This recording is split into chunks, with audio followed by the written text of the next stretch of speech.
part of me wants to be up in an airplane right now. And then, of course, another part of me doesn't.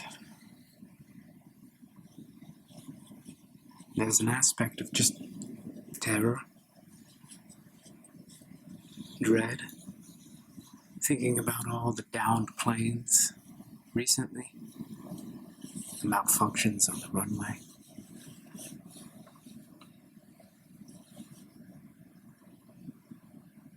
Even thinking about famous people who have been in crashes.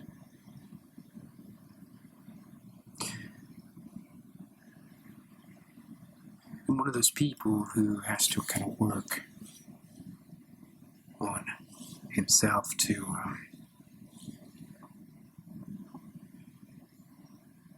regulate my nervous system when I fly. Sir. Hello. Hi. I notice you're a little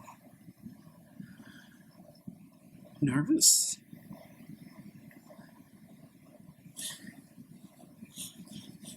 I am a little bit, yes. How did you know? Well, I couldn't help but notice. Yeah. You're clutching the armrests, sir.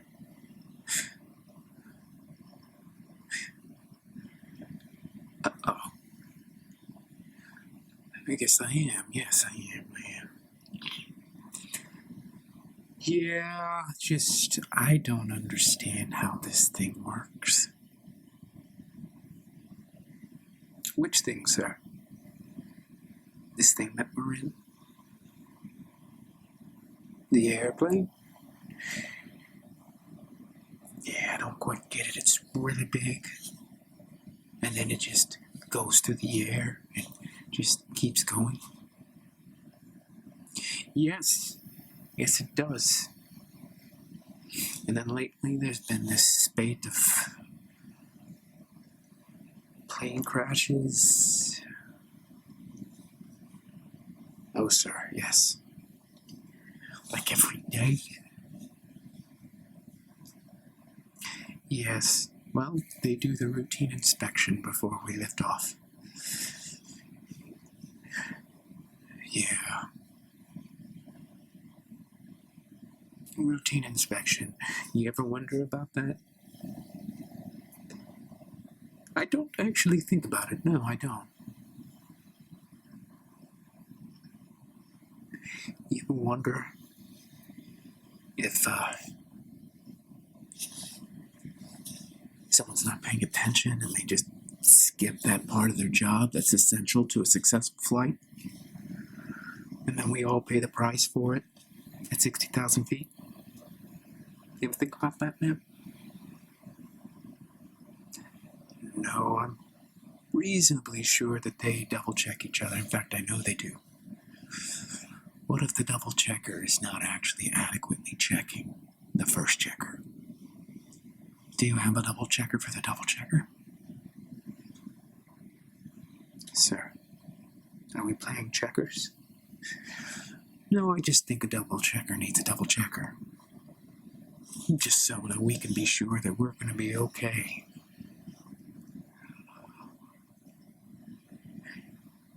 You think we're going to be okay? Sir, I'm counting on it. I wouldn't get up on this flight if I weren't certain. I know you believe that, but all those certain people and all those certain crashes. Sir, can I get you something to drink? To placate my nervous system?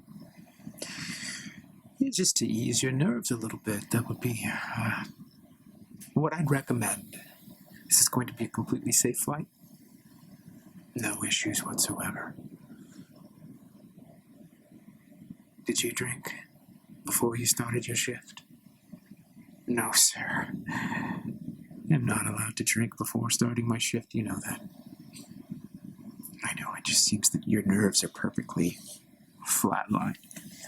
Well, it's my job. You don't want a nervous flight attendant, do you? No. I want a flight attendant who is quite calm and assures me that everything will be okay. Everything will be okay, sir. You can bet.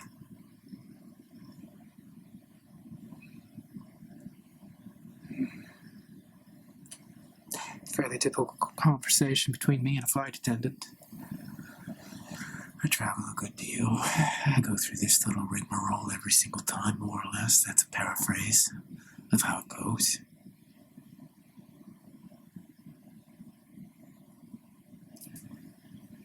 But my fear is not limited to flights, unfortunately.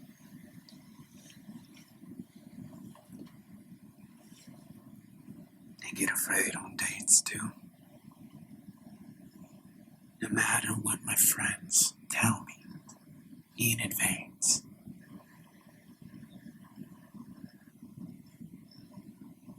I get afraid. Listen, bud, you're gonna do fine. You're absolutely gonna rock it today.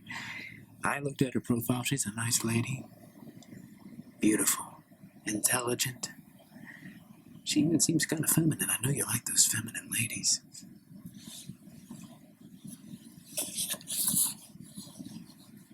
Yeah. Yeah, I like the feminine ladies, that's right, but, I don't know, man. I'm feeling a little cold feet on this one. You know, people, I get just, I don't know, man. I don't know, people are, oh, goodness. 1 second.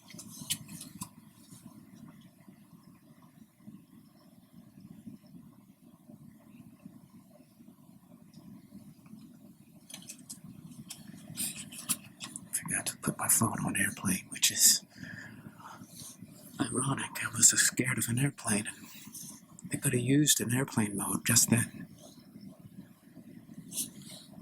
That's the universe. So what were we talking about? Yeah, I love the idea of dating. But when it comes to dating, people end up disappointing me, even these feminine ladies, man. Well, you gotta change your mindset, bro. Okay? Your mindset is in the gully, and you gotta put it on the mountaintop. Well, that's the problem with mountaintops. That's where a lot of planes crash, you know? So this is related to your fear of planes? Oh, well, when I go to an airport, I see a plane. I'm not afraid of the plane. The plane is fine as long as it's on the ground. The fear of flying, man. It's the fear of crashing. So that's the common theme between my fear of flying and the fear of dating. Flying and dating are the same, but what I really fear is the crash. I fear crashes, man. The crash and the burn and the plane hitting the ground and exploding. Going on a date, hitting it off, soaring at 60,000 feet. After the date,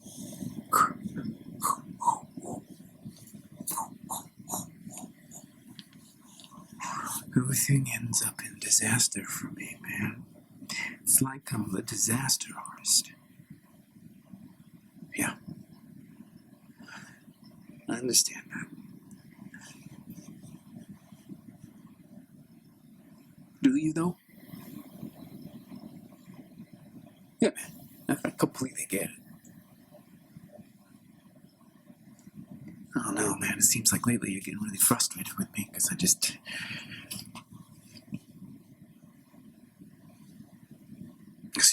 everything's going to end in disaster, and these coaching sessions are no different. You fear that these coaching sessions are going to end in disaster? Yeah. I do, Bruce. I feel like if we keep this up, you're going to end up hating me when we're done. Nate. Come on, buddy. Yeah. We're close. I know. We were close, Bruce, before I hired you to be my life coach. And now I just feel this rift between us. Oh, no. I don't know what to do about it. Okay. Nate. Just relax for a second. Take a deep breath.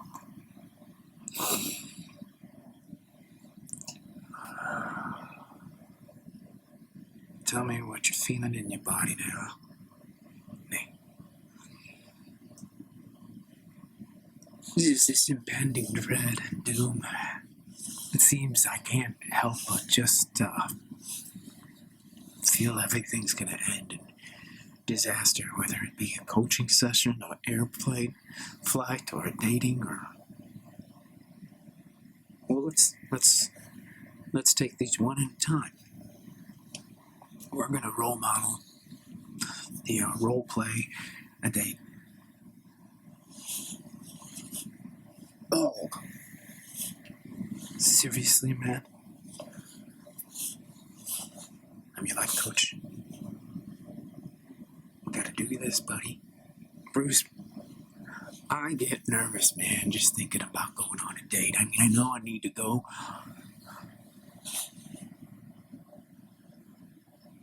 I know.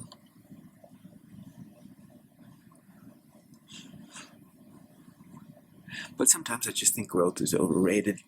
Like, I'd rather not grow. You know what I mean? Tell me why you don't want to grow. Because, like, what's the point, man? You gotta just keep on doing it.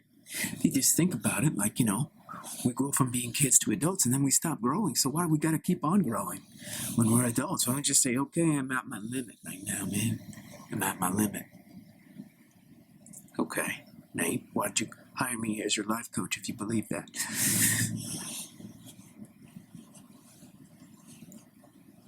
I hired you because I wanted to grow out of the mindset that growth needs to be, or that I wanted to grow out of the idea that growth is a problem. Something like that. You hired me because you wanted to grow, Nate. That's what you told me. I know. But what I was really thinking is, growth is hard. I don't want to grow. I'm gonna hire Bruce as my life coach so he can help me want to grow, I want to grow. But when it comes down to it, I just want to stay the same. You hear me, man? I just want to stay the same. Do you still grow, Bruce? Or do you just reach the kind of pinnacle of self-achievement and now you're a life coach and you just charge people while you sit on the peak and enjoy your view? No, man. I wouldn't be a life coach if I'd stopped growing. I'm addicted to growth. Absolutely. I've got to grow. I have my own coaches, man. I've got some awesome coaches. I have 3 coaches. 3? Yeah, man.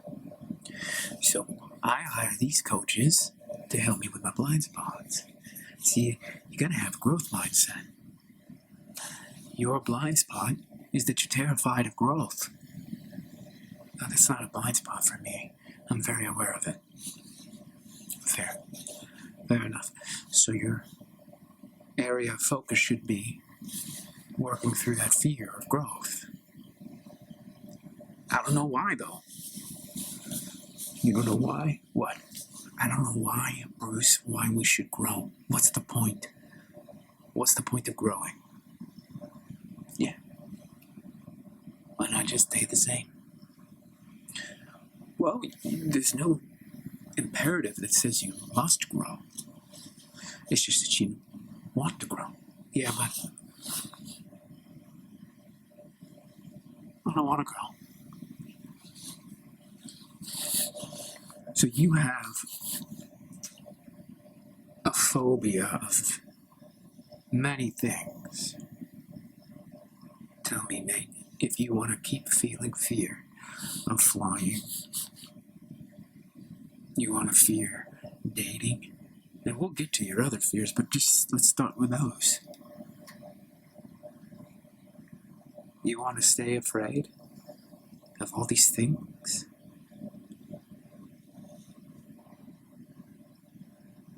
Well, I'm even more afraid of growing.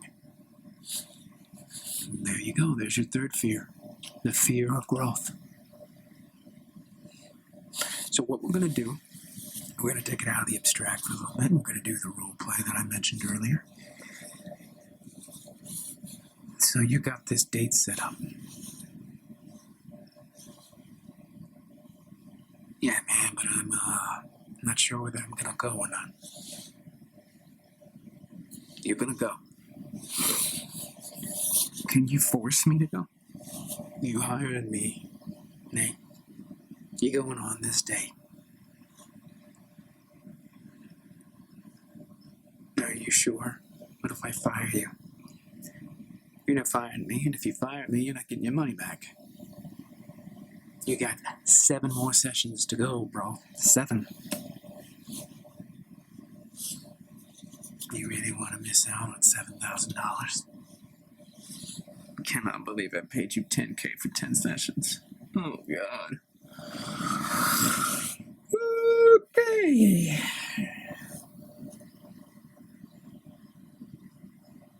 The fear of growth. We're going to look at that through the fear of this dating experience.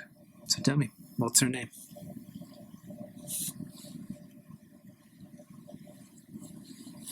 What is her name, Nate? Ingrid. Ingrid. Yeah. She's special. Okay. Good. Absolutely. Let's do it. So, I'm going to be Ingrid. We're going to be at a date. And I want you to rock it out. You ready? Yeah, man.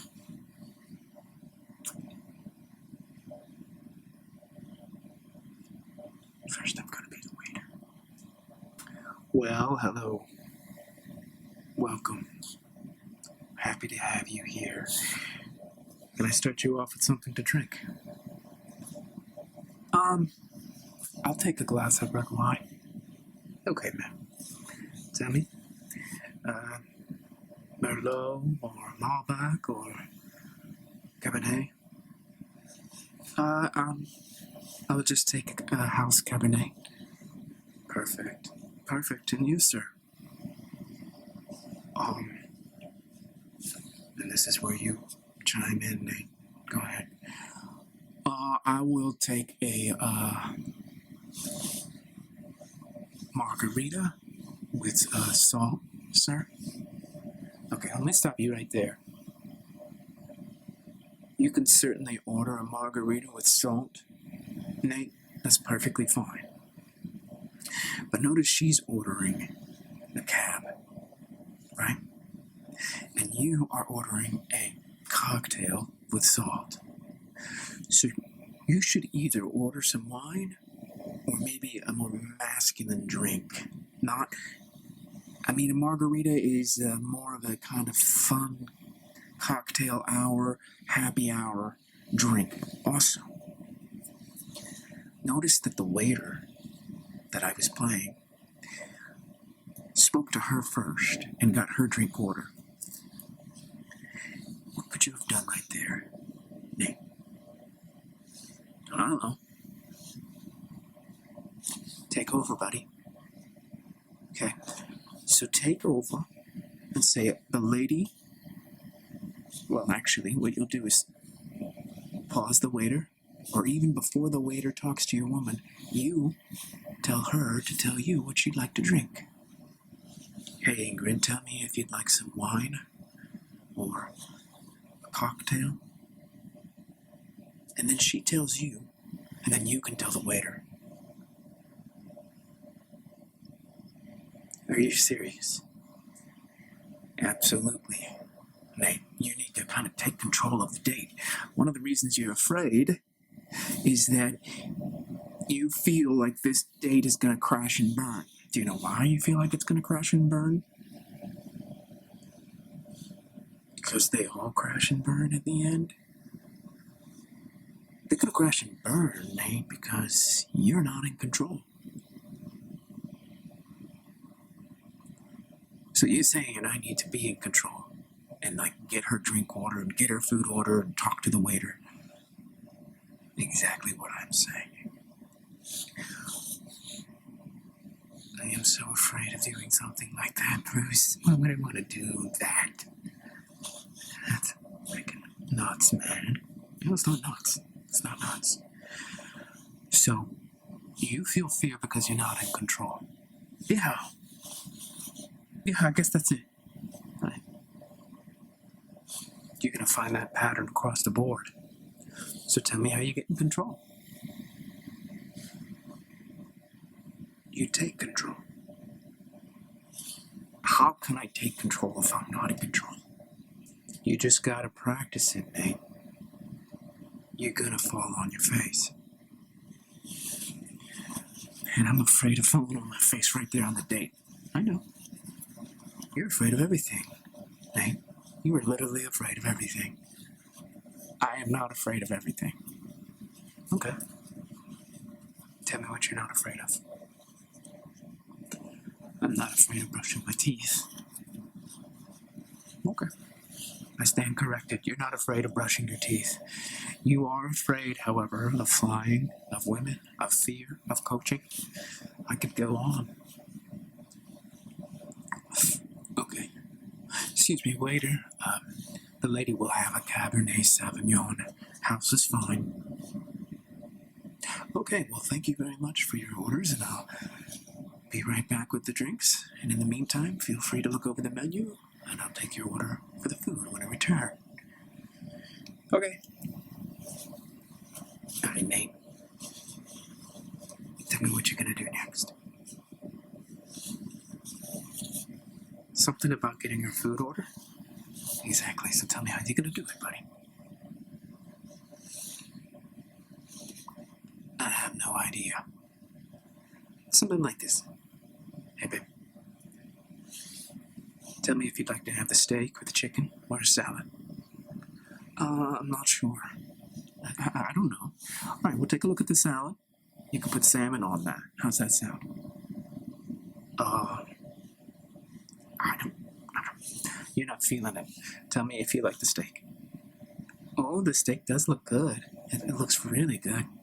Tell me how you want it. I like it medium. All right. This place has some vegetables on the side or a baked potato on the side. Oh, I love baked potatoes. Tell me if you like baked potatoes with all the fixings. You get cheese, sour cream, scallions, bacon. Oh my God, I love it. So you can have the house cab with the medium steak and the full baked potato. Oh my God, that sounds amazing. That is how you do it, Nate. Notice how I gave her these choices and steered her the whole conversation. And now she feels totally taken care of and totally in control. I feel nauseous. You feel nauseous about doing that?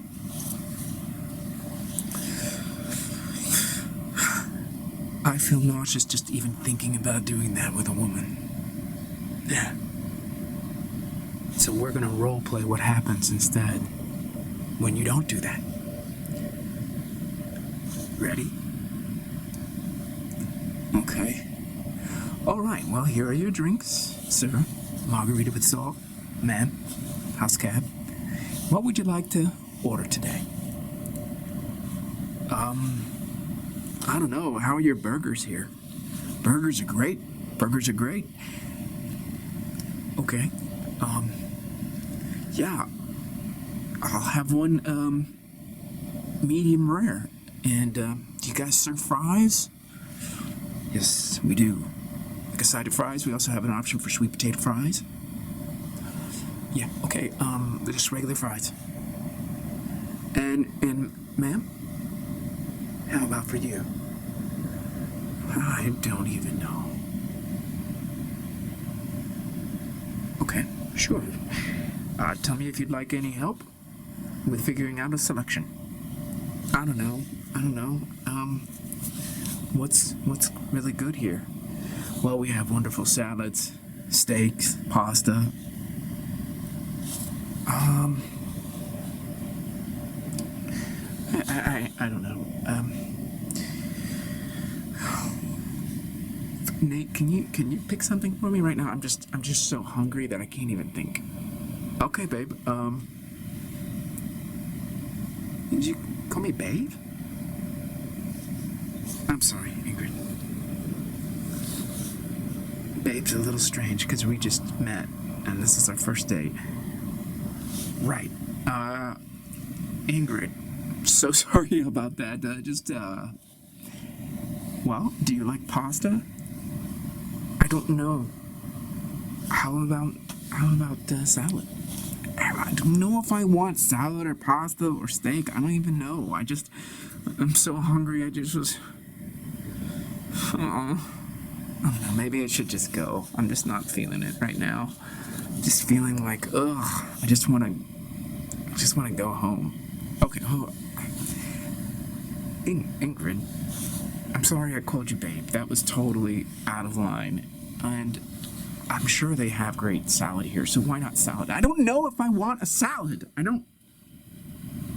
I think I need something other than a salad, but I don't know what I need, Nate. I mean, you seem like such a nice guy online, but I don't know. I don't know. The energy's a little bit off for me, and it's like I really just want to be able to come to a date and flow, and I just am not flowing. I feel really stuck. Wow, okay, you feel stuck. I'm so sorry to hear that. Yeah, you know what, guys, thank you so much. I'm feeling so overwhelmed right now. I'm just feeling a little bit of a panic, and I gotta go home, and I want to rest, and maybe I'll just grab some kind of, I don't know, something when I'm at home. So thank you guys. I'm so sorry. I gotta go. How do you like that, Nate? I see how quickly that happened. Yeah, that's pretty much how it goes, Bruce. That's why I'm paying you the big bucks, man. I have no idea how to stop that. No, you do have an idea how to stop that. Nate, I just told you.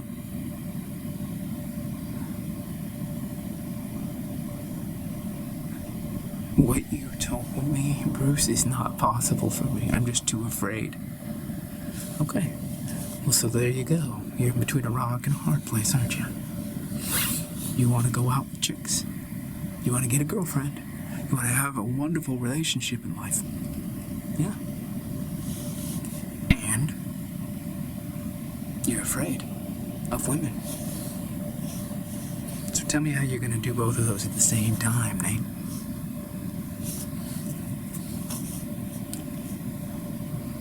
I mean, Ingrid is a very lovely lady. Tell me why she got so flustered and decided to leave.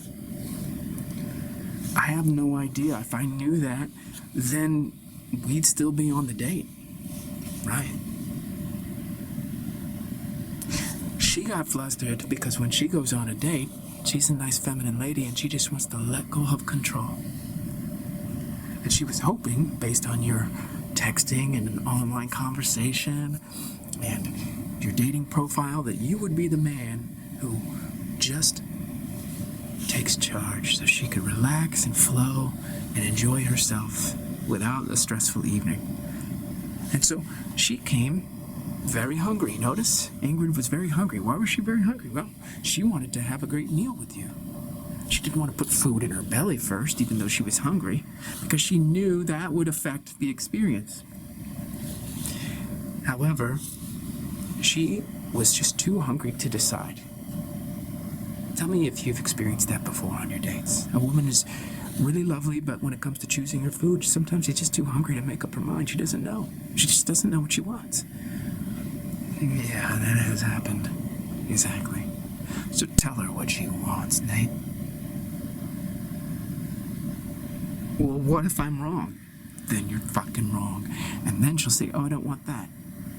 No, I don't want salmon salad. Okay, baby. Tell me about the steak. No, I don't want that. Okay. Sir, waiter, she's gonna have the pasta with shrimp. No, babe. You're gonna have the pasta with shrimp. Wow, I love it when you call me babe. Okay, pasta with shrimp it is. What did I do there?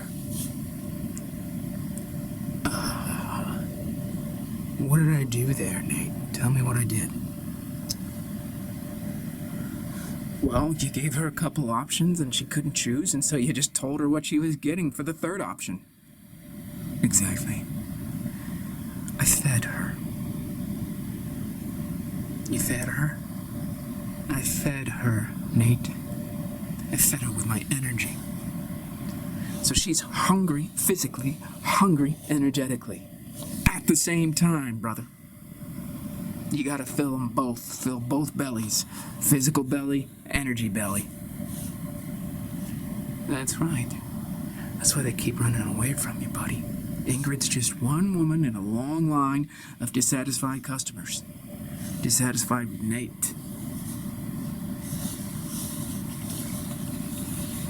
I don't know how to fill women energetically. Well, then shut the F up and listen to me. See? Now you're getting frustrated with me. Nate, I'm getting frustrated with you because you keep on giving me the stinky attitude. And now, you're not going to give me the stinky attitude anymore. Well, yeah, you don't have to be a jerk about it, Bruce. I was nice about it. I've been nice about it. You don't listen to nice. You listen to irritated. Well, I think you should be nice, Bruce.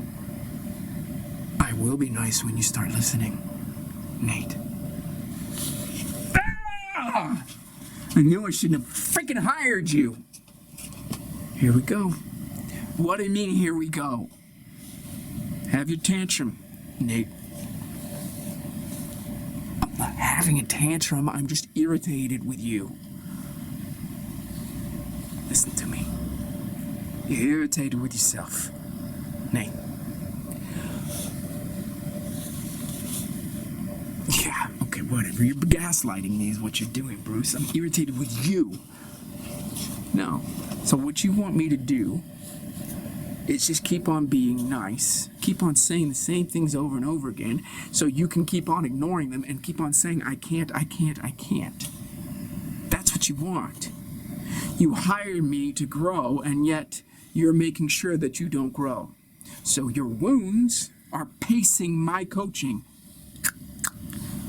You paid me $10,000. If I let your wounding pace my coaching, you don't get your money's worth. Now I'm really irritated with you. I'm sure you are. But it is my job to lead you through that irritation so you can grow. You paid me to grow, didn't you? Not like this, I didn't. I'm not customizing my coaching to fit your wounds. I customize my coaching to fit your higher self, Nate. Okay? If I coach you the way your wounds want me to coach you, you're wasting your money. Okay? I just feel like you're talking down to me. I've got irritation, buddy. Because I've been using Mr. Nice for a while now. And really, we're wasting time. And you're wasting your money. I'm getting irritated with you so it can sink in. Yeah, but can't you use a different approach? Why irritation? Because I'm irritated and Mr. Nice Guy is not working. Well, then your irritation is your concern. It's like your problem. It's your wound. It's like if you're going to be a coach, you shouldn't be irritated with people. No. So first of all, feeling irritation isn't a wound. How I act out that irritation, that could be a wound. All right? If I'm trying to achieve something and I'm not getting the results that I want, irritation makes sense. I can feel some irritation. How intense that irritation is, what I do with that irritation, those can indicate wounds. All right? But feeling a little bit of irritation because you're not listening to me,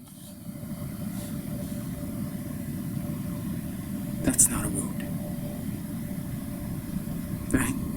If we keep saying the same thing to somebody, especially somebody who's paying us, and they're not listening, we're gonna feel some irritation. Okay? Because they're not receptive to the truth that we're giving them. They are shutting out the truth. The truth you paid me to give you. So you paid me, and now you're blocking me. And then you want me to be nice about it. Meanwhile, Ingrid is throwing her napkin down on the table and storming out of the restaurant in a huff, and is not going to be replying to your texts. My irritation is going to make sure that doesn't happen, bucko.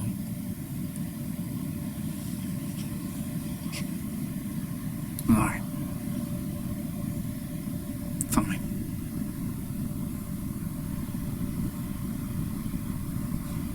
Okay. So what do we do next? No, let's continue with the date.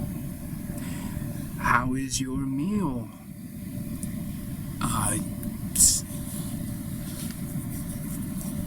It's okay. Yeah, it's really good. So, Nate, you're just like, I don't know, like what do they call that stuff? Slime? You just like this slime. I don't know, it's okay. No, buddy. When the waiter comes up and asks you, how is your meal? You don't do that. You're like, absolutely fantastic, thank you. Or if it's not absolutely fantastic, you say, you know what? It's okay. The steak is not cooked properly, nor is the burger. And you're very assertive and clear and in control. So now you're solving a problem for Ingrid because her steak's not prepared the right way. And then you say, Ingrid, go ahead and tell the gentleman about your steak. And you've already told the gentleman that it's not prepared correctly. Now she has an opportunity to express her feelings about things. Okay? Or you don't even have to do that, but that's just an option. She shares and you say, sir, go ahead and bring us another steak for the lady. And make sure the chef knows the first steak was not prepared properly and we are, in a time-sensitive situation, we're in a hurry, or whatever, however you want to phrase it to the chef. But I don't want Ingrid here waiting another 20 minutes, another 10 minutes. Try to get it out here as soon as you can. Yes, sir, and I'm sorry about the temperature of the steak and of the burger. Sir, would you like another burger? You know what? I'm fine. Don't worry about it. It's just the lady that I'm concerned about. Okay, yes, sir. I'll take care of the steak right away. And so you see, Nate, you see what's happening. So her physical belly is not being fed by the steak, but her energy belly is being fed by you taking control and solving the problem. All right? She's actually going to be more turned on by that than turned off by the steak. That's what she's going to remember. She's hardly even going to think about that steak that was not cooked properly the first time around. When she leaves that date, she's going to be thinking about how you solved the problem for her. And you showed up and took charge. Oh my God. Are you fucking serious? Okay. Nate, stop with that bullshit. Right now, stop with the bullshit about are you fucking serious? Stop talking like a wimp. Like a coward. Change it. Tell me what you can say instead of, are you fucking serious? I don't know, man. Come on. No. Nate, stop that bullshit too. What? Stop the what bullshit as well. Like what? I can't talk? Stop that bullshit too. Oh my God. Really? Everything out of my mouth is bullshit? Exactly.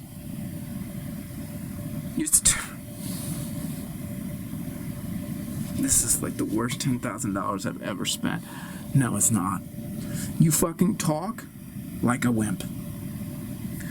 All your dates, all your experiences go downhill because of the very energy that you're bringing to all of them, and that's reflected in the way that you talk, Nate. Oh, I'm terrified of flights. No, change that for me. Imagine that you're there talking to the flight attendant now. She comes up to you. Hello, sir. Are you prepared for the flight? Absolutely, ma'am. Tell me how you're doing. Oh, sir, I'm great. I'm just checking in with you, sir, because I sense that maybe you're a little nervous. You know what? My body does tend to get a little twitchy when I fly, and I do feel some nervousness, but I've got it under control. I'm looking forward to this challenge of mastering my nervousness through the flight. Wow. And then the flight attendant, she goes back and she's like, oh my God, there's the hottest guy in first class. You should have seen the way he talked. Like, I noticed that he was, like, nervous. I could tell. I mean, it wasn't really obvious. He was really containing it very well, but I could tell, so I just checked in with him. And the way that he turned that around, so hot. He's like, I am nervous, but I'm fully in control. So he didn't pretend. He didn't lie to me. He didn't, like, say, oh, flight attendant, I need some help, I'm nervous. But he was, like, holding it, containing it, I could tell. And then he just, oh, the way he talked about it, he was like, oh, it was so hot, like he was in control. And yet he was feeling nervous. I've never seen anything like, and I just feel like, oh my God, I want to be with a man who could, like, handle my nervousness and be in control and, like, hold that, contain it, like he was. Oh my God, I love this guy. I totally have a crush. I really don't know how I'm going to stay out of first class. See what I mean? You see what the flight attendant is saying about you, Nate? In the back of the plane with the other flight attendants? Now all the other flight attendants are going to want to serve you. And they're going to be peeking through the curtain just to get a look at the back of your head. So you better make sure the back of your head looks good, Nate. Because all the flight attendants are going to be looking at it. They're going to be dreaming about what the front of the head looks like. Oh my God. You know what? You sound like one of those. Stop it. That's just bullshit rhetoric too, Nate. Okay? You're going to compare me to all these flamboyant influencers, the bros, and you're going to use that comparison to undermine my coaching, and you're going to stay stuck. You're going to stay full of fear. Okay? And you're going to have that flight attendant mothering you. That's the thing. You get on that plane and you can't self-contain. You can't take control of the nervousness. The flight attendant's going to end up mothering you. So now you, with the price of your ticket, you get a flight and a mother. You want that, Nate? Fuck you, man. That's actually a little bit better. Fuck you, man. I like that. That's a little bit better. It's not quite what we want, but it's the spirit of things, which is, okay, I'm starting to kind of buck up. But don't say fuck you because you're actually still resisting my coaching. All right? Don't resist my coaching, bro. Just say, okay, man, thank you. Tell me how I can do that. And then we'll go through the role play again. And you'll just model it after me. All right, man. Okay, I'm not going to be a wimp. What'd you say? Tell me? Okay, so tell me I fucking forgot already. Tell me. You know what I want to know, Bruce? I want to know. I want to know if this is just a mask. Like I'm just putting on a performance with all this machismo. Is that what's going on? Yeah. In a sense it is what's going on. But you're gonna have to practice it until it becomes organic and natural for you, Nate.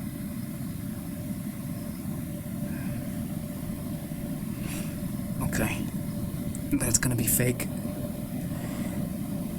It's not gonna be fake. It's gonna be something you're trying. I know, but it feels fake, like telling women what to do. I don't know, that just feels fake to me. When you're practicing French, Nate, is it fake when you fumble?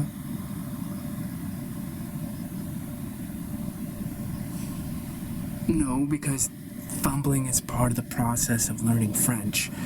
And if I sound awkward, then that's just the way it is when I'm learning a new language. Voila. Right. You're gonna fumble when you're telling Ingrid what to do.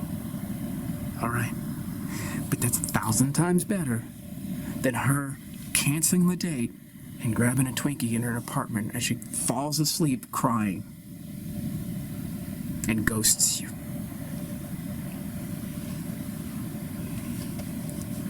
And I hate it when women ghost me. Yeah, man. Absolutely. And sometimes I even go to the fucking corner store and I feel ghosted by the woman behind the counter. I don't know, she's like this Korean woman. I mean, she's Korean American, so she's not Korean. She's American, but damn, she fucking irritates me. It's like she ghosts me while we're talking. Really. You're getting ghosted by the cashier at the corner store. I mean, I don't know if ghosted is the right term because she's always there and I'm always, getting something from her, but it's like she's totally not fucking. I don't know how to describe it actually.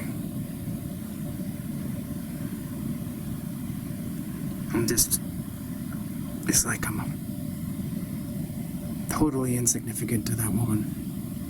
Really. So tell me.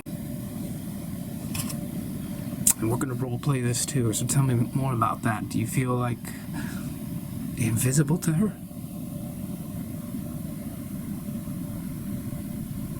Yeah, that's what it is. So you notice how you say that she's ghosting you, but you're really the ghost? You are the ghost.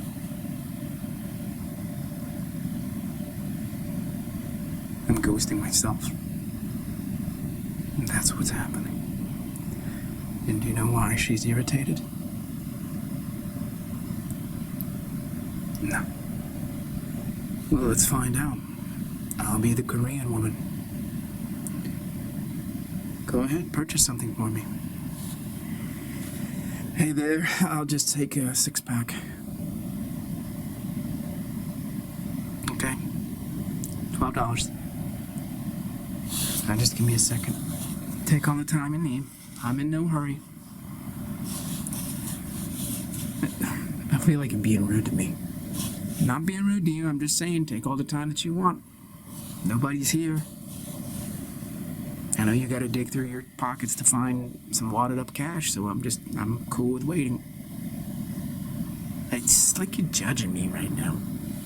Not judging you, I'm just saying take your time. There's no one else here. I know you gotta find the wadded up cash, which is usually 12 ones. Usually? Sir, you buy the same 6-pack every week.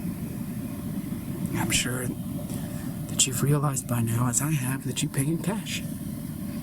And you pay with ones. Are you Are you judging me? No, sir. I'm just telling you what I'm noticing. Okay? I'm just making small chat with you. Yeah, but I feel like you're just totally disrespecting me. You're like saying that I searched through my pockets for 12 $1 bills. Sir, that is what you do every single time. Yeah, but you don't have to judge me for it. I'm not judging you for it. Ma'am, it does seem like you're judging me for it. It is what it is. I'm just here waiting for you. Take your time.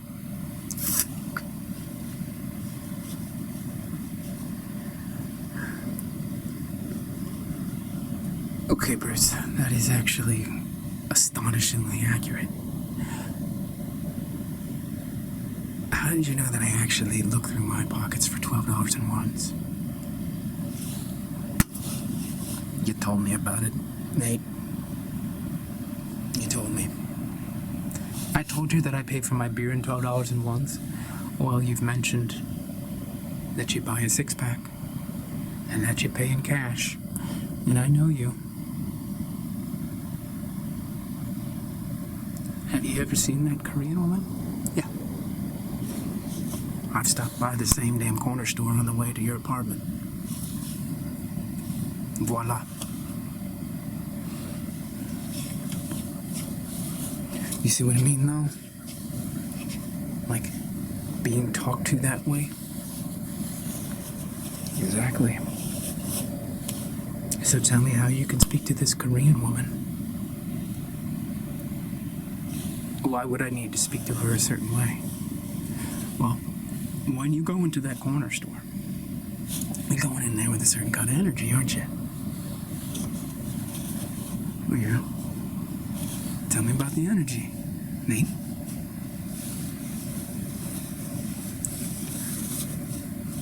I don't know, I just kind of... That's the energy right there. What? I don't know. We gotta phase that energy out. Phase it out. Nate, that's the apathetic slime energy. You know what I'm saying? You know, when kids play with slime and they throw it up against the wall and it just kind of sits there, but then slowly but surely just oozes down the side of the wall. That's you, man. That's you when you show up at a date with Ingrid. It's you when you board a flight, talk to the flight attendant. It's you when you go into the corner store and talk to that Korean woman. When you talk to the waiter, you're just the slime energy, man. You're oozing, but you're not oozing anything cool. You know, at least slime with kids, it's cool. You, it's not cool.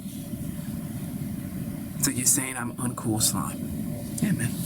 You're not cool. You're resigned. You're apathetic. This is what you are, buddy. Listen closely to me. I'm giving you this judgment out of love as your coach because you're paying me. You're defeated. That's what it really comes down to. Right there, Nate. You are defeated. So you show up with Ingrid, you're already defeated. You talk to the waiter, you're already defeated. You talk to the flight attendant, you're already defeated. You talk to the Korean American woman at the corner store, you are defeated. You gotta be a winner, brother.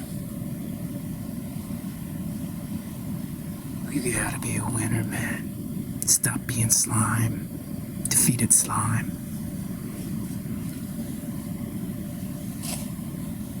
My life coach called me slime. Doesn't get any better than that, Bruce. Thank you so much. Let's do another 10-pack. I love your attitude. I love that joke. You're like, give me more abuse.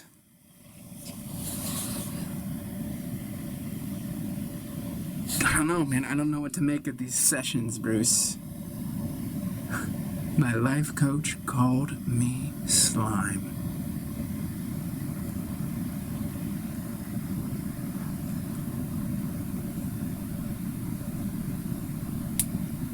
Defeated slime. Thank you for that, Bruce. on the house, buddy. So tell me what you're taking away from our sessions thus far.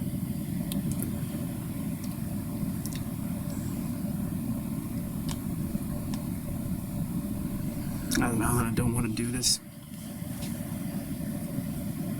Hey, you do. I guess I do, because I'm still engaged.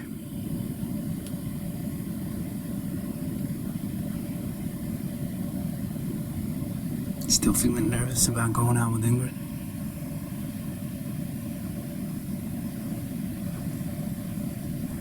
I'm gonna fumble it, man.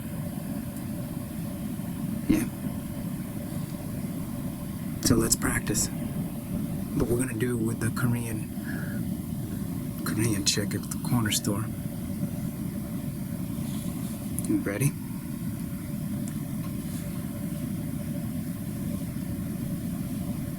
Do I have a choice?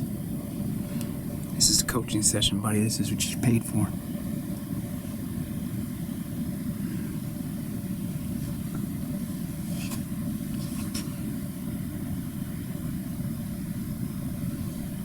All right, let's go.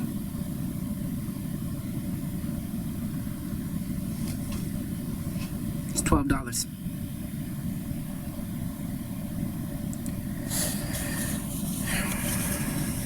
Take your time. Just hold on a second, ma'am. I got this. There you go. Better, Nate. Yeah, just check the other pocket, ma'am. Now tell me what pocket to check. I've got this under control. Well, if you had it under control, you wouldn't be searching through it. Stop. Stop. You're being disrespectful. I'm being disrespectful. You're making me wait while you stop. Yo. You're there. Do your job. Do it respectfully. Just wait for me to find the money. I'll pay you, take my beer, and I'll see you in a week. Wow, sir, that's really rude. No, it's not. It's self-worth. So I'm just erecting a boundary. Just erecting a boundary so that you're not disrespecting me any further. There you go, buddy. I was there the whole time. I have no idea where that just came from. Bruce, that wasn't me, man. No, that was you. Nate, that's the you under all the bullshit, and you just channeled the real Nate, the higher Nate.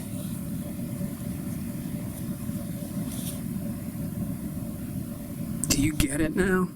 You just actually did what you needed to be doing all along. Sure, there's fine-tuning.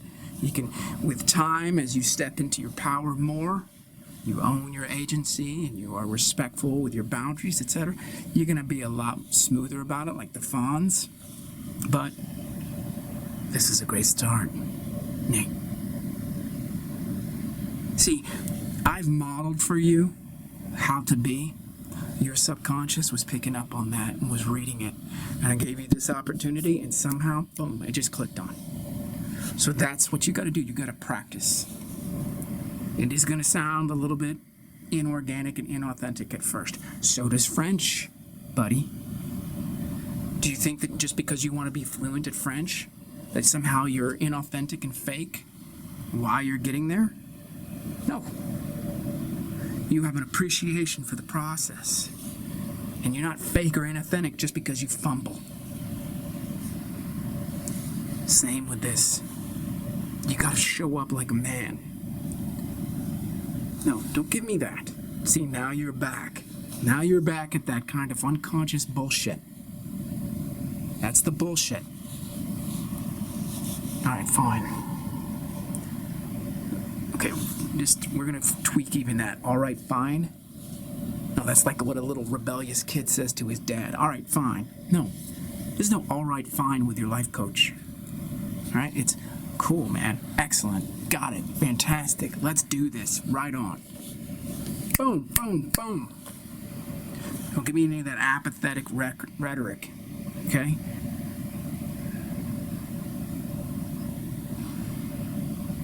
Okay.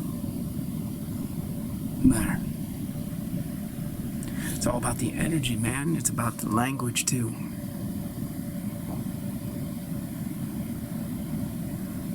So, I don't know.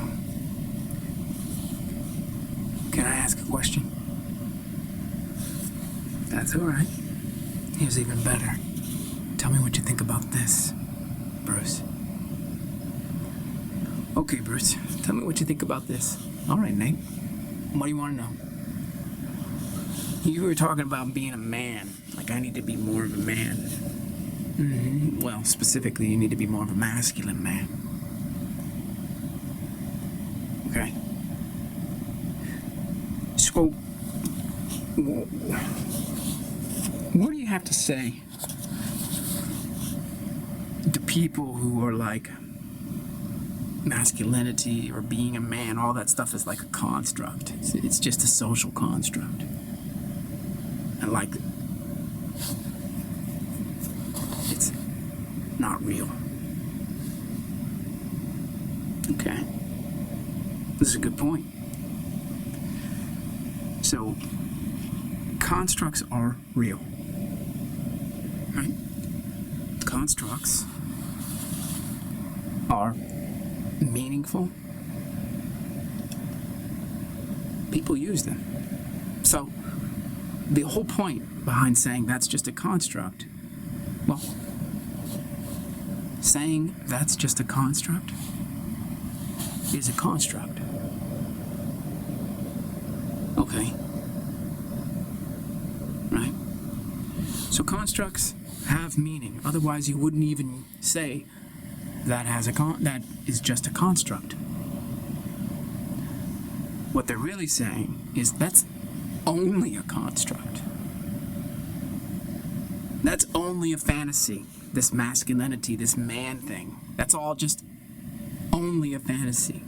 That's what they mean when they say that's just a construct. But you gotta go deeper than that, hey? Okay? Couple things. First of all, it's not only a construct. It's not only a fantasy. Ingrid responds better. The flight attendant responds better. The Korean woman responds better. Hell, the waiter responds better. Why?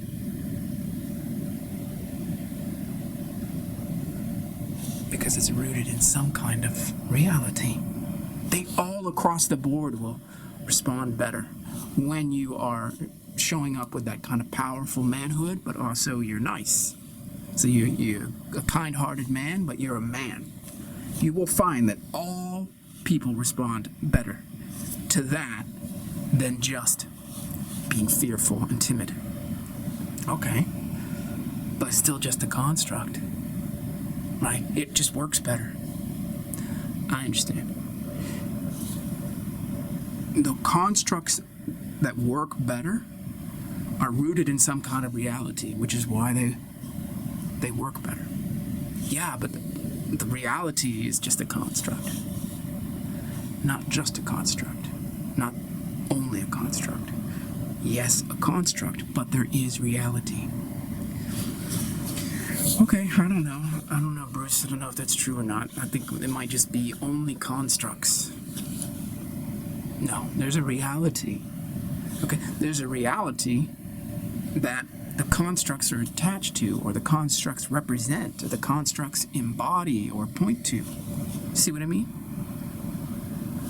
Why isn't it just constructs pointing to constructs pointing to constructs then? That's a fair point, and that is a lot of the time the case, right? This hand is a construct, but it's not only a construct. It is both a construct and a real thing. Yeah, but what about the perspective? I mean, I don't mean to be like a 2-year-old and just keep on saying why, but what about the perspective that even the real hand itself is just an illusion? Like, it's not really there. Well, it's an illusion that we all agree to. Put it that way. Okay, but some of us don't. Yes. Some of us don't agree that this is a hand.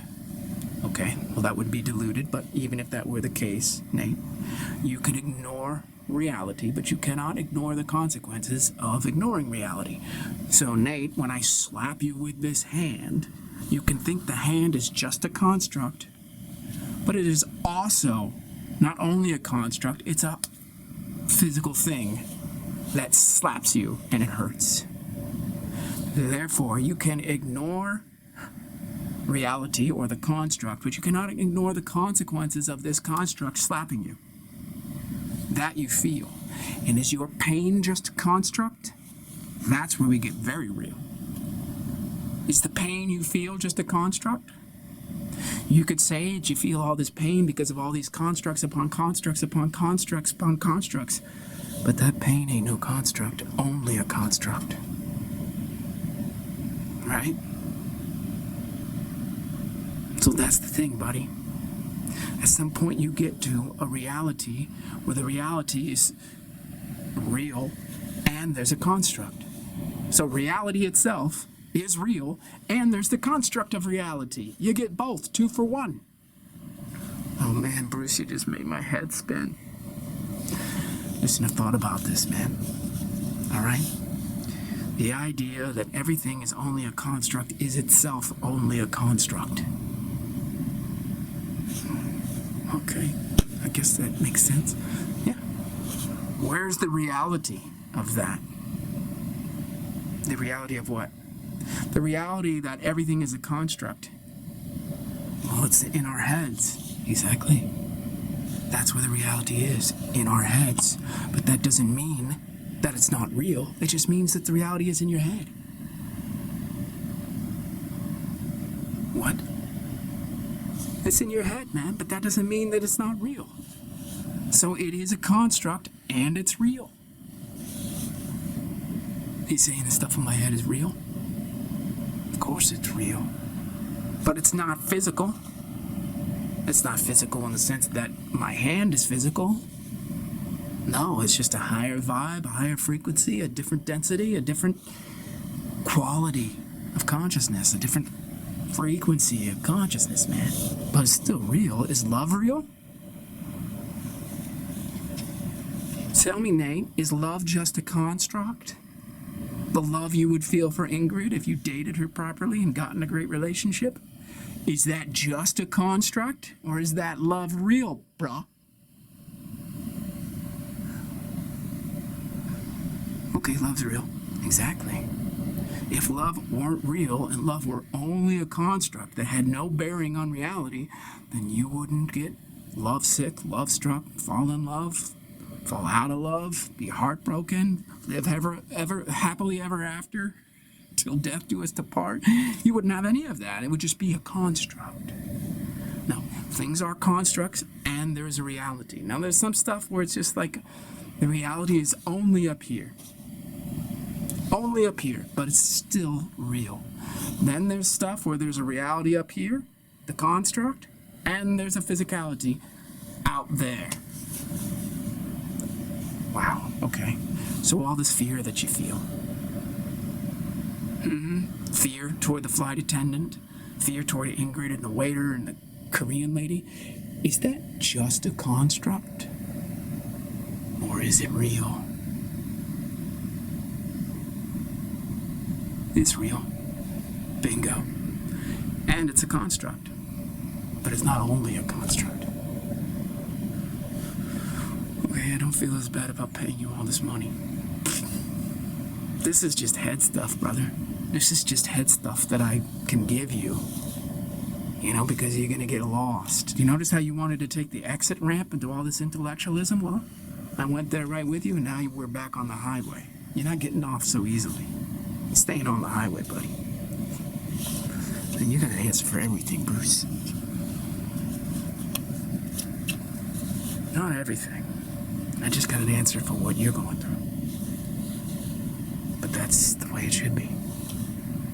I'm still learning. I'm still growing. Okay. Think I could become a life coach? Not anytime soon, buddy. Thank you for that vote of confidence. I thought we were supposed to be optimistic. Well, I mean, you could surprise me. I'm just saying I'm being realistic. But what about what I just did with that Korean checkout lady? That was pretty good, right? That was fantastic, buddy. Fucking fantastic. So yeah, you've got a lot of potential to stop being a wimp. Being a life coach, you gotta practice this over and over and over again so you can just, you can work with every single situation that comes your way in your life.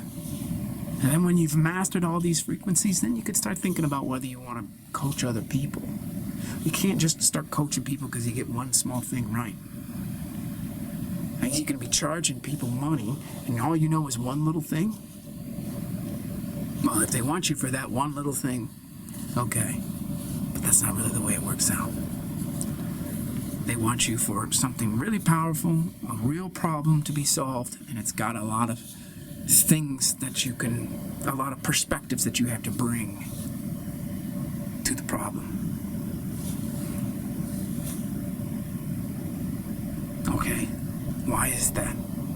Well, because if the problem were just simple and there's a simple answer, either they could have found it already through their own research, through their own behavior, or they don't need you to coach them because they found it, right? So, well, that's really the same thing.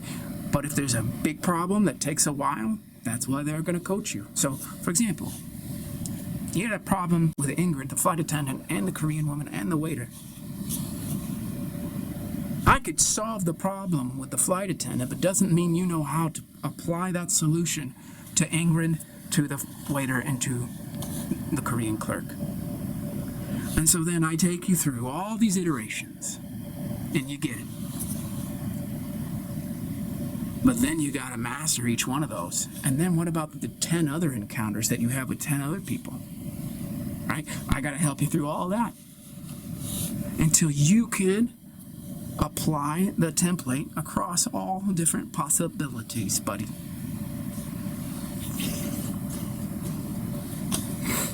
Okay. Well, I don't know what to say. What do you mean you don't know what to say?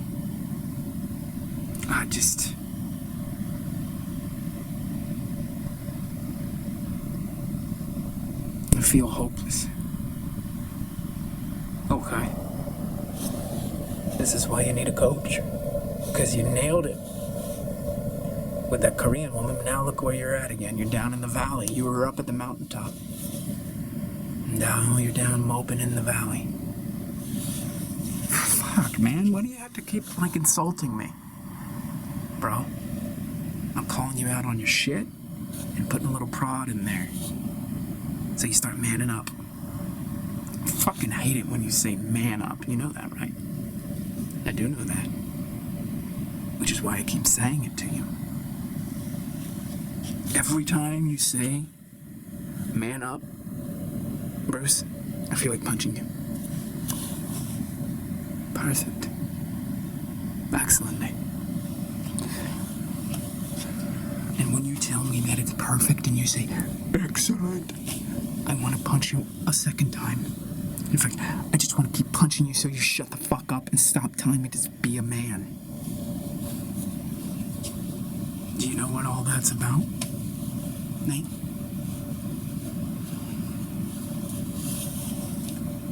Not exactly, no. I'm hitting your shadow, buddy. You're not a man. Why would that hurt? Because you're insulting me. If someone told me that I'm not a man, you know what I would say, Nate? What? I'd say, tell me more. If some guy insulted you, you'd say, tell me more. Well, if they were a coach, yeah. If they knew me, yeah. If they're approaching me in good faith, yeah. If they seem kind of wimpy and they're reactive, nah, I'd probably ignore it. Unless I just wanted to know why they thought that. And then I might say, hey, tell me more about that, pussy. I might omit the pussy part, but I would take that as an opportunity to learn. Why? Because I have faith in my own manhood, Nate. So one comment from another dude can't make me upset. All right? I know I'm a man. Could I be more of a man? Absolutely. That's why I've got 3 coaches. Am I a man? Yeah. Am I masculine? Yeah. So, someone tells me that, I'm not going to get reactive because I know their comment can't take me out of my knowing. You don't know that you're a man because you're not. I mean, you're of the age where you could be a man physically, but you're just so afraid of everything. And you have these glimpses of manhood. But for the most part, your fear of your own power is what makes all these things fall apart, brother.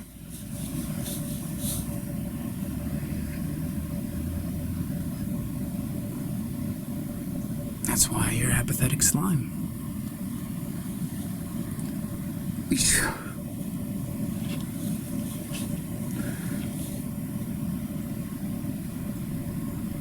There it is again.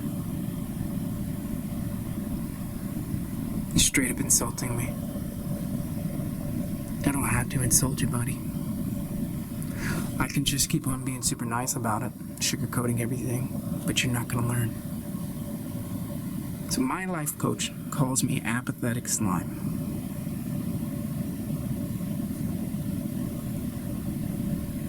And I was just supposed to deal with that. I'm supposed to listen. I just don't think life coaches should call their clients apathetic slime.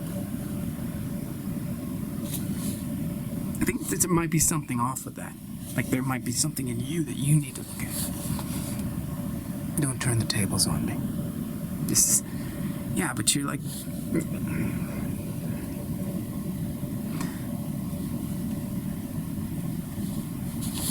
I feel like you're just like gaslighting me. No, stop with the gaslighting bullshit.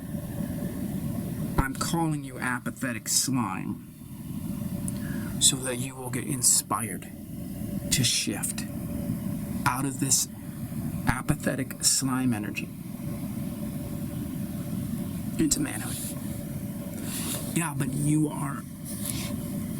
No, take it off of what I'm doing. Keep it on you. You're being reactive. See, that's the gaslight part, Bruce. This is where I have a fundamental difference with your way of coaching. You're telling me that I have to shift when you're insulting me. Like, that's dangerous. That's like cult-like behavior. No, that's me being in my power, giving you a constructive criticism, a judgment, a constructive judgment to help you be a better man. I'm using powerful words, buddy, so that you can wake the fuck up. Now, I can dress all this stuff up in nice guy sugarcoating. And you won't get the message, and you're gonna have to pay for another package. I don't want you to pay fucking 20K, then 30K, then 40K for 40 fucking calls when I can just call it straight. We can deal with your resistance, we can deal with your immaturity, we can deal with your reactivity, and we can fucking shift you. I don't want to sit here and fleece you, buddy. You're my friend. You hired me. All right? We're friends because we went to high school together. Are we deep friends? Not really. Why are we not deep friends? Because your frequency's too low. I'm literally paying you to insult me. That's how this feels. Then stop reacting. That's the lesson here. Okay? I just think you could do it differently. I'm not going to do it differently. Because then I'm going to be dancing around your wounds, and your wounds are going to be pacing my coaching. And that's not how I do things. Your wounds don't pace my coaching. My coaching paces your healing. Okay, well then maybe you just overshot. Way too much.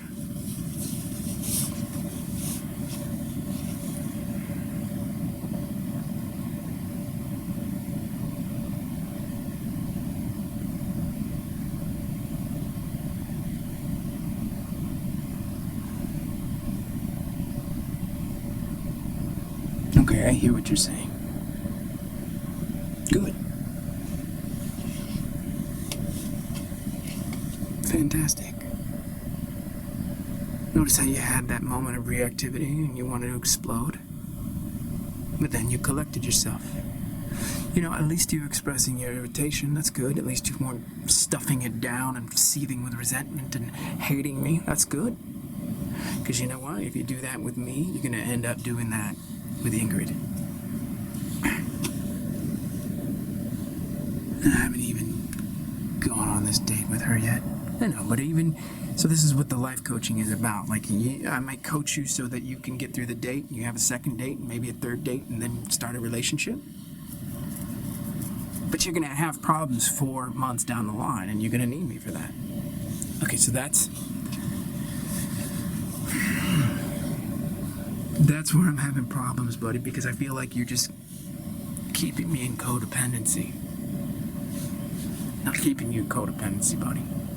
I'm just telling you what's going to happen 4 months down the line. You can agree with me or disagree with me. You can pay me for more coaching then or not. I personally think that you should rock on with this Ingrid chick, have many dates, get in a relationship, and see how it goes. See how you grow.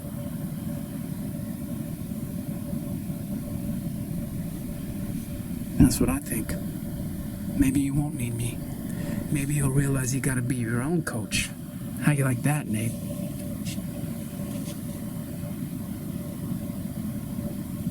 How you like that?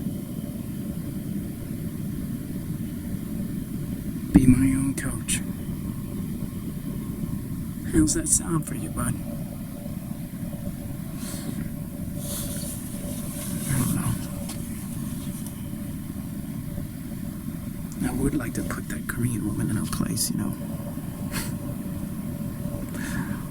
Okay. Let's do that. Do what? Let's roleplay. Okay. I'm starting to like this a little bit. You ready, man? Let's roll. Okay, $12. Hold on, man. $12. Your tone is off. I don't have a tone. Ma'am, relax. Your tone is off. I'm gonna find the $12. Just relax. I am relaxing. I'm just waiting on you. No, still, your tone is still off, ma'am. Sir, take your time. Okay. Do you not understand how disrespectful you're being toward me right now? I'm not being disrespectful. I just told you to take your time. I'm actually being respectful. No, you're not. If you really want me to take my time, ma'am, you wouldn't be sitting here telling me, take your time. You would just be patiently waiting without a shitty tone of voice. Wow. Okay, sir. Just, let's just go ahead and do this, or put the beer back, because telling me that I have a shitty tone, that's disrespectful, sir. That's actually disrespectful, and really we don't want to serve those kind of customers. They're... Okay, let's just do this, okay? Let's just do this, okay? Alright, and ma'am, now you're just taking over and you're just telling me what to do. I'm telling you what to do because this is getting really uncomfortable, because you're telling me that I'm shitty. I didn't say that you were shitty, I said your behavior was shitty. I don't know the difference between that. You're just telling me that I'm shitty. No, your behavior's shitty. Okay, we're gonna put a stop to that, Nate. Tell me how you did. Oh no, I feel really aggravated. Yeah? Yeah, I'm really fucking irritated right now, actually. That woman was so disrespectful. Yeah, she was. Yeah. I don't know why I keep going there to get beer. It's like that woman is so condescending. Really bothers you, doesn't it? Yeah. It's like I am a regular. I get beer there at least once a week. I get other shit there too. It's like, please have the decency to talk to me like I'm a human being, rather than you just getting me out of there because you've just fundamentally annoyed with me. Right. So, how'd you handle it then? How did I handle that role play with a Korean woman? How'd you handle it, man? I think I did better. No, you didn't. Well, I did a little bit better, didn't I? No, you kind of sucked. Are you saying that I suck compared to the way things were? Oh, it's about equal. So earlier you just let her trample over you and you're Mr. Nice Guy and you abandon your self-worth. Now, you're just being a dick. Yeah, but she is being a dick. Let her be a dick. You can't control that. You can control you. And you'll notice something, Nate. You shift you. You're looking at her differently now. You got a different vibe. She can tell that you got a different vibe. That you're dealing with her differently. You're seeing her differently. And now she can shift. Because you shift. Right? So if you get irritated with her irritation, you guys are just going to a highway to hell. But if she's irritable with you, and you find a subtle but pervasive energetic way to be in command and be in control and be in charge, then you'll notice things start to shift. And now remember, this woman is like, she's not going to be fully receptive to whatever you do immediately. Most likely. But over time, you're a regular, right? Over time, you might just change her way of interacting with you, but by default, other people too. Yeah, I don't really see that happening. Well, let's do another role play, bro. No, stop it with the fucking shrugging and the exhales and the rolling of the eyes. Just stop that. It's all emasculated bullshit. It's the fucked up energy, buddy. No, stop that too. Just be like, all right, man, let's roll. That just feels like such a costume to me, man. Like I'm performing masculinity. Like I'm now Mr. Bro, you're performing wimpy energy. It's all fucking performance. But it's actually your regular behavior too. So that wimpy energy that you've got, that's so like distraught over everything, that's a performance that's become your character. And it's become your character through doing it so many times. And now that's your default. That's what you do. You take that energy everywhere you go? Yeah, sure, the plane's gonna crash. Sure, you're never gonna find the fucking money in your pockets. Sure, Ingrid's gonna storm out and eat a Twinkie at home, crying in her bed. Stop it with that bullshit, bro. Okay. Better. Much better. Okay.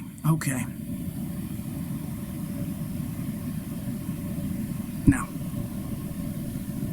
I'm gonna be you, and you're gonna be the Korean woman. You ready? Okay. $12. Excellent. Tell me how you're doing today. Just $12, sir. Got it. Show me that pretty smile of yours.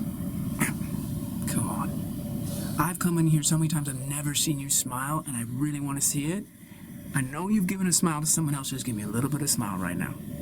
Sir, just the $12. I'm going to give you 11, and that dollar is for the smile. You're crazy, sir. Oh, I fucking love that smile. Thank you. Your smile really touched my heart. You have a beautiful smile, and going forward, I want to see it every single time I come in here. You're gonna make my day. Thank you, man. We'll see you soon. Wow. You just said all that to her? I did. But is that a performance, man? Is that even natural? It is for me. I don't know, man. It just seems like an act. Like you're just putting on a costume. Bro, all of our behavior is something we've learned from our conditioning. So you will have men who are really disaffected with life, the red pill manosphere types. They don't see that their fucking apathetic resignation and bitterness toward women is also a costume. It's conditioned behavior. It's their habits that they think is original, authentic, and sincere. But really, it's just what they've learned. They've learned a shitty way of showing up. They've learned shitty energy, and now they think it's natural and organic and authentic. It's not. It's what they learned. So now we learned something new, bro. Because that apathetic slime bullshit is making your whole reality crap. So we say, you know what, this is not working out. I'm going to take Bruce up on his offer to coach me. Now, I'm going to create a new set of habits, a new character, a new energy. And then what happens, Nate? It becomes natural one day. It's not an artifice. Just like one day you realize, holy shit, after years of struggling with French, I'm finally fucking fluent. And you don't say, oh, all those years I was struggling, I was being inorganic, inauthentic, and fake, and wearing a costume of French. No. You went from not being fluent to fluent and all the places in between. I can go in there and talk to that Korean woman and change her life, brother. Do you know how badly that woman wants to be happy? She's sick of being sick and tired. She's tired of it, man. You have the opportunity to make that woman's day. Think about it. You go in there, Nate, normally, most days, it's all about you and your little woundedness. Right? She ghosts you. No, buddy. Stop making it about her. Make it about you. You ghost you. Because you're not showing up. You ghost you because you're invisible. You ghost you because your self-worth is offline, bro. Offline.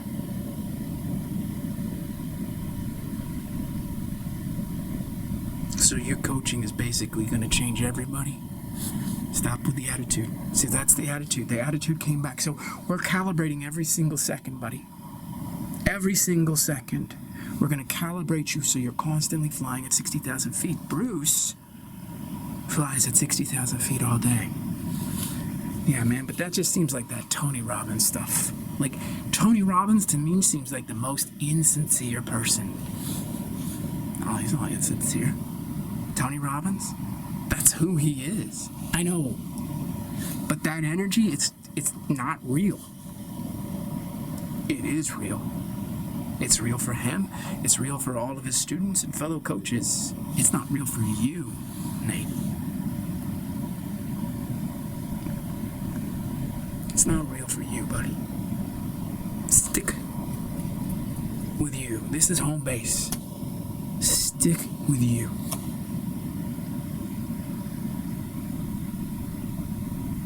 Yeah, man, I mean, I just don't think that I could do all the stuff that you do. I mean, Bruce, you're like a warrior, man. I'm just little old me. No. You want to know how I became a warrior? I stopped with that self-talk. Stop with that self-talk, bro. Can't you just feel the vibe go down? It tanks every time you talk like that. It's just like... Alright, now you're making fun of me again. No, bro, I'm being real with you. But can't you be real with me in a nicer way? You want everything to be so nice, don't you? When Ingrid storms out, is she being nice? When the flight attendant mothers you, is she being nice? When the waiter has this air of being nice? When the Korean woman talks down to you, is she being nice? No, none of these people are being nice. Do you know why? No, they got issues. They do. Not gonna lie. They've got issues. But you've got issues too. And because you've got issues and they've got issues, then it sucks.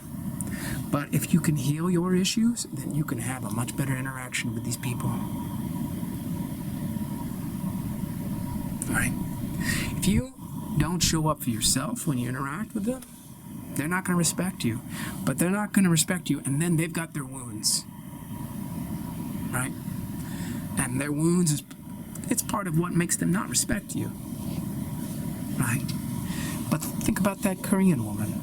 She showed up with attitude in our role play when I was you just now.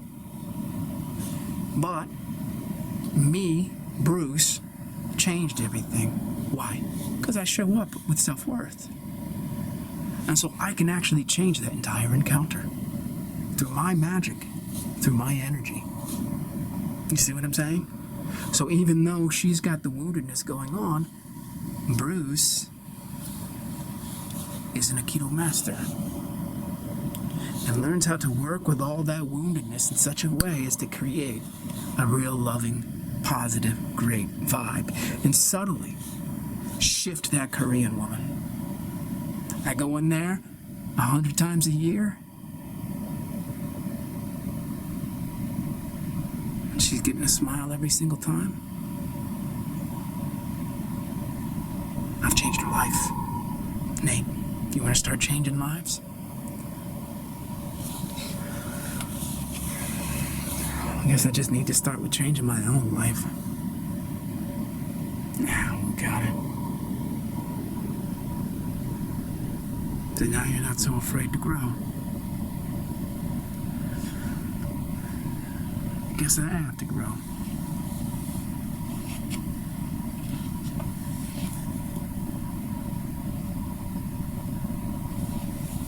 If I don't grow, it's just gonna be the same bullshit. If you don't grow, it's gonna be the same bullshit. That's exactly right, Nate.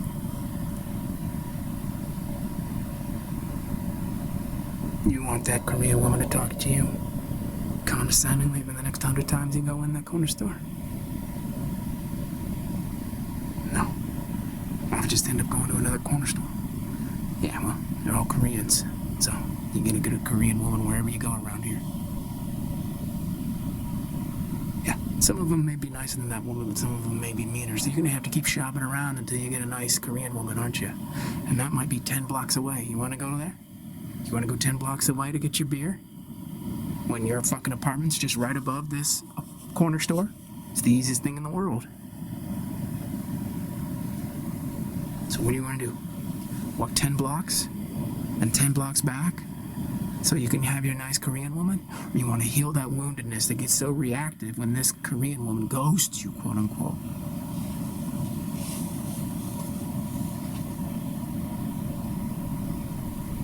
Walking 10 blocks ain't healing you. It's just more of the same.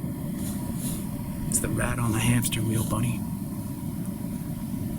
Did you see the rat on the hamster wheel, Bruce? Yeah. It would be a hamster on the hamster wheel. No, not with you. It's a rat. Okay, I just don't understand these techniques where my life coach calls me things. Now I'm a rat. You're a rat, motherfucker.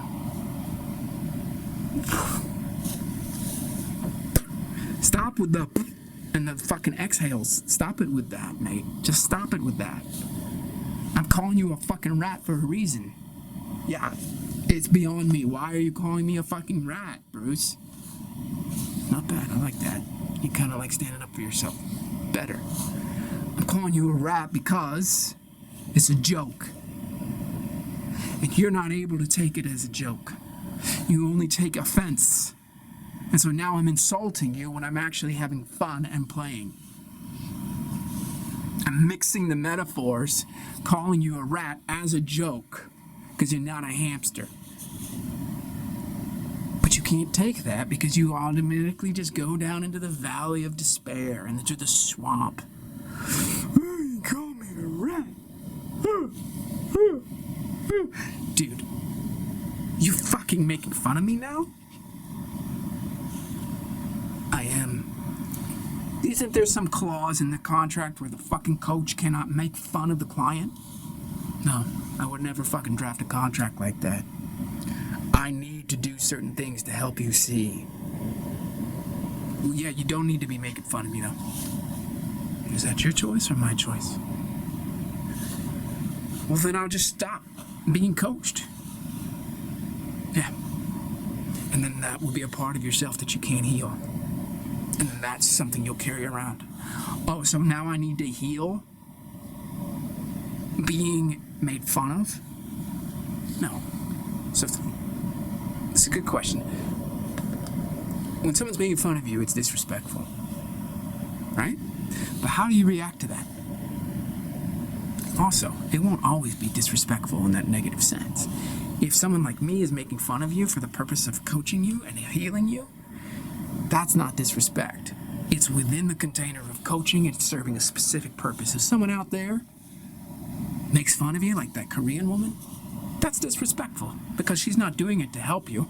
She's just doing it because she doesn't like you.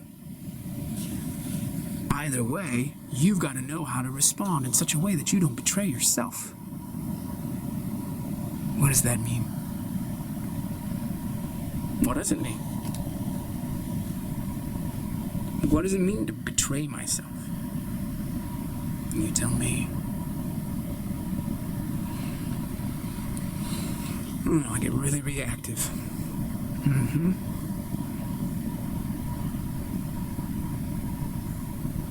What happens when you get really reactive? I don't know. It sucks. Yeah. It sucks. Why does it suck?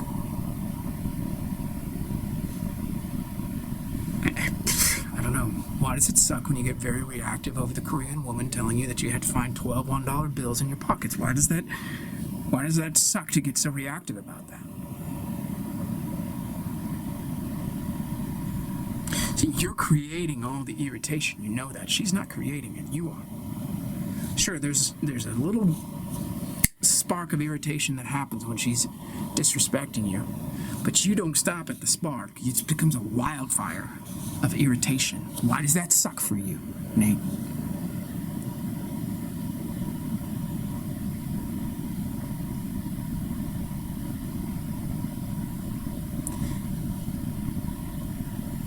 Why does it suck for you, Nate?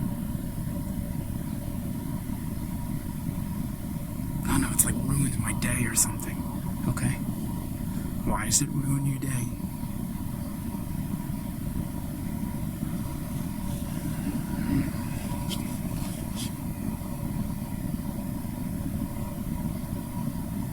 Guess I'm just feeling all this irritation. Okay. You say all this irritation. Tell me more about that. I know my whole body just fills up with irritation. The more disrespectful she is, the more she just waits there and says, take your time. Take your time. We got all the time in the world. I mean, that's fucked up. Okay? So, don't dwell on how fucked up her behavior is. Keep the focus on you. You betray yourself, Nate, when you're focused on how she's fucking ridiculous. She is ridiculous, but that's not our focus. Our focus is here. Tell me why we need to focus here.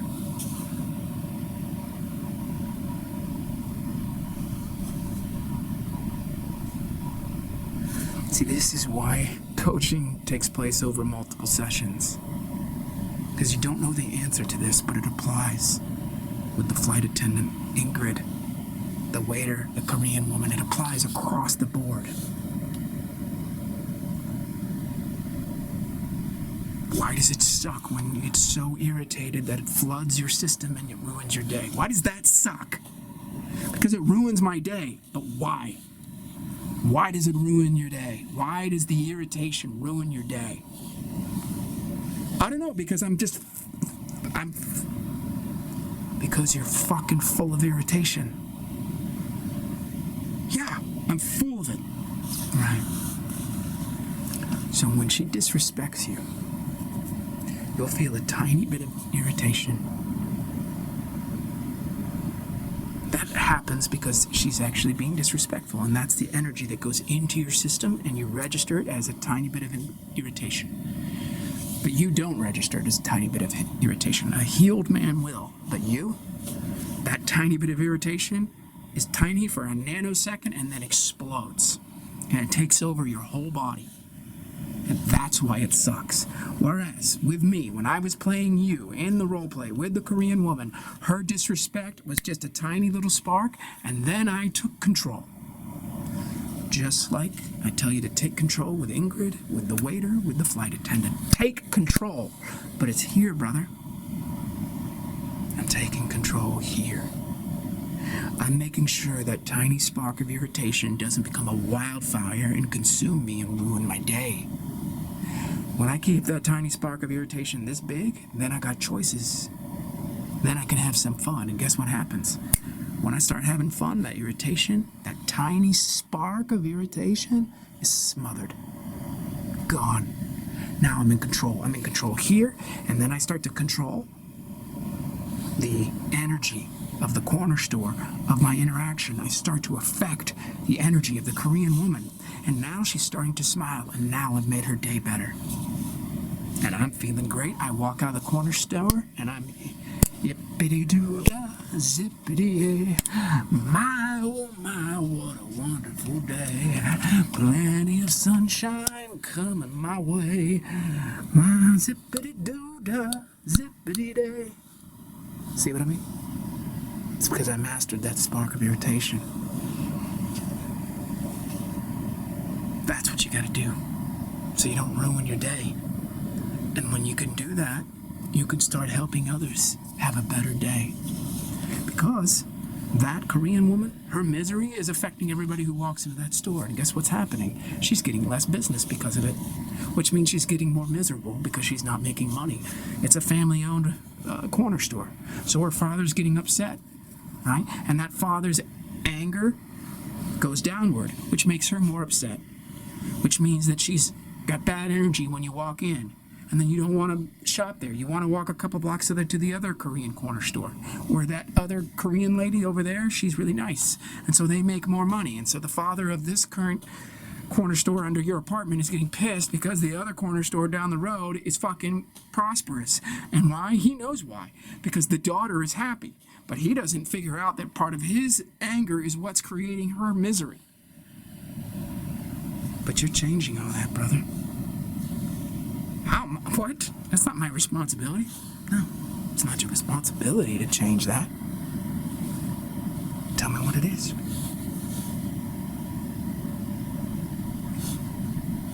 I don't know. I just know it's not my responsibility. Not your responsibility. I don't know. It's your gift.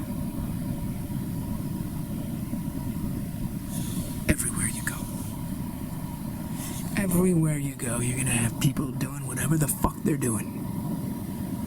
Some are gonna irritate you just a tiny bit. Some are gonna irritate you a lot. But don't abandon yourself. When you don't abandon yourself, and you're able to keep that spark of irritation so small, that's when you can bring in the zippity-doo-dah. My oh my.